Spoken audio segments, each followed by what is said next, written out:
They waited nearly 2 years for revenge, not in anger, not in chaos, but in silence. In the winter of 1703, 47 masterless samurai marched through the snow toward a man who believed he had escaped justice. By dawn, his head would rest in a wooden box, and Japan would never forget their names. This is the story of the 47 Ronin, the revenge that defied an empire. To understand what happened, we must step into Japan at the dawn of the 18th century. The country was at peace, a rare and fragile peace. After more than a century of civil war, the Tokugawa shogunate had unified the realm. The emperor still sat in Kyoto, but real power belonged to the shogun in Edo, modern-day Tokyo. Samurai were no longer warriors constantly on campaign. They had become bureaucrats, administrators, and symbols of a martial past. Their swords were still sharp, but their world had changed. Honor remained everything. And it was honor that would ignite one of the most famous revenge stories in history, the Akko incident. In 1701, a young daimyo named Asano Naganori arrived in Edo. As a regional lord from Akko domain, he had been ordered to perform an important ceremonial duty at the shogun's court. To guide him through the rigid and complex court etiquette, the shogunate assigned a senior official, Kira Yoshinaka. Kira was experienced, politically connected, and, according to many accounts, arrogant. Asano, by contrast, was young and inexperienced in courtly politics. Tension grew quickly between the two men. Your actions have consequences. I answer to no one. Then you will answer to me. Some chronicles claim Kira insulted him repeatedly. Others suggest bribes were expected and not given. The truth is clouded by legend, but something broke. On April 21, 1701, inside Edo Castle, the political heart of Japan, Asano drew his sword. Drawing a weapon inside the shogun's castle was a grave crime. Blood was spilled. Kira was wounded, but survived. It hurts! Hold on, brother! We must stop the bleeding. I can't hold on much longer. Asano was immediately arrested. The punishment was swift and absolute. You are under arrest! Unhand me! This is a mistake! Move along now. That same day, Asano was ordered to commit seppuku, ritual suicide. He obeyed. The council has decided. You must kill yourself with the sword. I understand. Do it! His lands were confiscated, his family line stripped of power, and his samurai, more than 300 men, were dismissed. They became Ronin, masterless, unmoored. In Tokugawa, Japan, a samurai without a lord was a dangerous thing. He had lost not only employment, but identity. Loyalty was the core of the samurai code.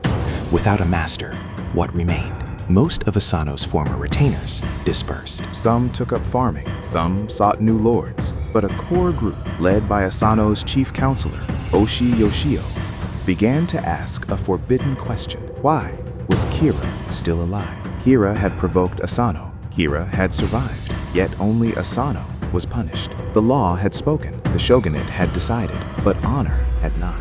Oshio knew immediate revenge would be suicide. The shogunate expected retaliation. Kira's home was heavily guarded. Any attack would be crushed instantly. So Oshio made a choice that would defy the legend. He would wait. Months turned into a year.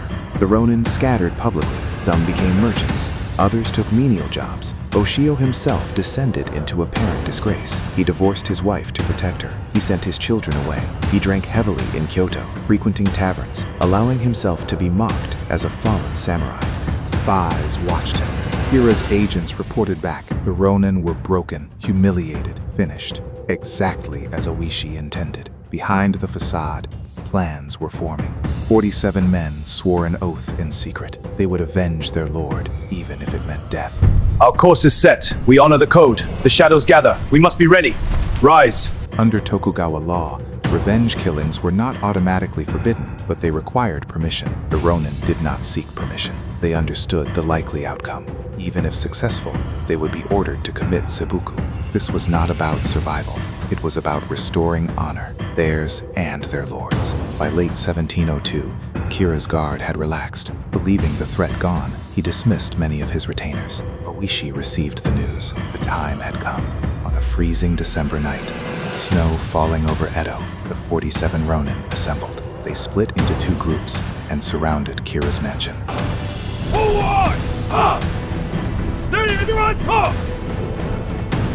They carried ladders, weapons, and a written proclamation explaining their cause. To show neighbors they were not common criminals. Then they attacked. The clash was swift but disciplined. They overwhelmed the guards. No civilians were harmed. After fighting through the compound, they found Kira hiding in a storage shed. He was terrified. Oishi offered him the chance to die with honor, the same ritual suicide that Asano had performed. Kira refused, so they executed him. They took his head, and at dawn, the Ronin marched across Edo to Sengakuji Temple, where Asano was buried. There they placed Kira's head on their lord's grave. Nearly 2 years after his death, they had fulfilled their oath. But now came the real question. What would the shogunate do? The Ronin had upheld samurai honor, loyalty unto death, but they had also violated the state's authority by taking justice into their own hands. Public opinion erupted. Many commoners admired them. Poems were written. Crowds gathered outside the temple. They were seen as living embodiments of Bushido, the warrior's code. Yet the shogunate could not allow private vengeance to override law. Order was the foundation of Tokugawa rule. After weeks of deliberation, the decision was announced. The 47 Ronin would be sentenced to death, but not as criminals. They would be granted the honor of seppuku. It was a compromise, punishment and respect intertwined.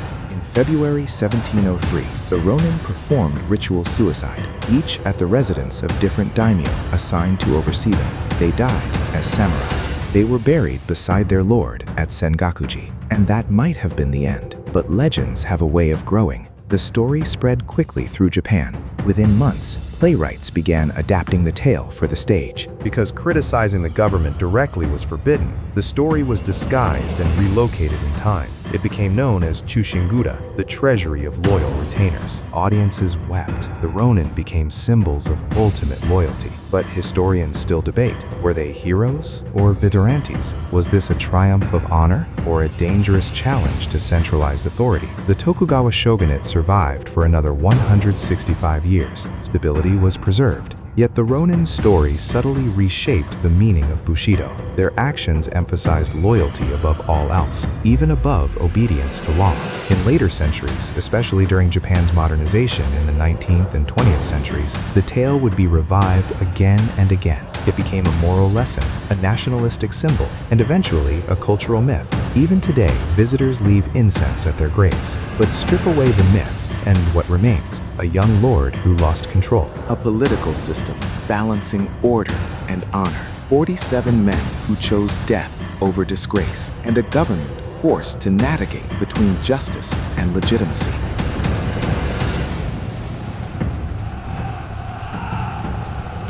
The revenge did not topple the shogunate. It did not spark rebellion, but it revealed a tension at the heart of Tokugawa Japan. When loyalty to one's master conflicts with loyalty to the state, which prevails? The Ronin answered that question with their lives. Their decision echoed through Japanese culture for centuries, shaping literature, theater, film, and even modern debates about duty and individual morality. They did not defy the empire with armies. They defied it with principle. And in doing so, they became immortal. If you enjoy stories like this, where history is not just dates and battles, but human choices under impossible pressure, subscribe for more forgotten chapters of history, because sometimes the quietest acts of defiance leave the loudest echoes.